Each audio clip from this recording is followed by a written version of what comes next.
I love that framing around ICP discipline.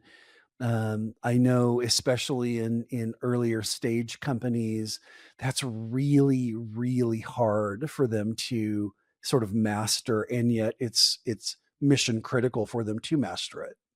I think it's amazing, like, we just and, that it's so fundamental, but, I'd say, in every situation I've been in, every go-to-market, every strategy, it's for sure we have ICPs, but the question is, do we know how those ICPs are doing?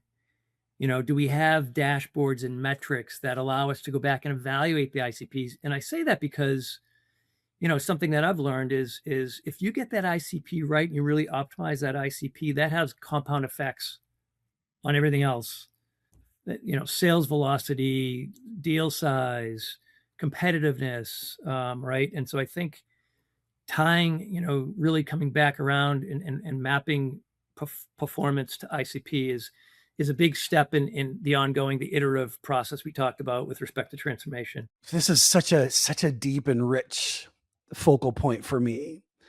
We're integrating the iteration process. So we're engaging, we're defining, we're taking a step.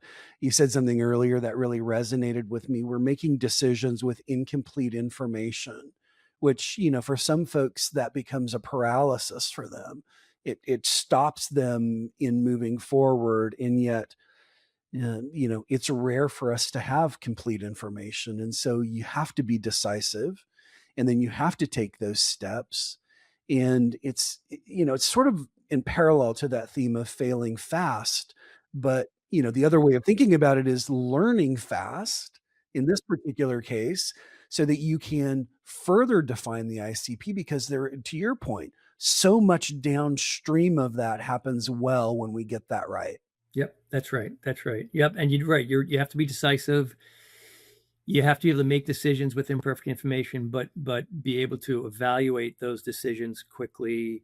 One of the ways I lead is I like to innovate, which means I'm okay with failure to a certain extent. Like I'm okay with failure. Like in fact, I always want to carve out some of my budget to experiment and some of my resources to experiment. To fail, and we know that most of that's going to fail, but we also hope that we can come up with one or two innovations that again, allow us to significantly improve marketing efficiency.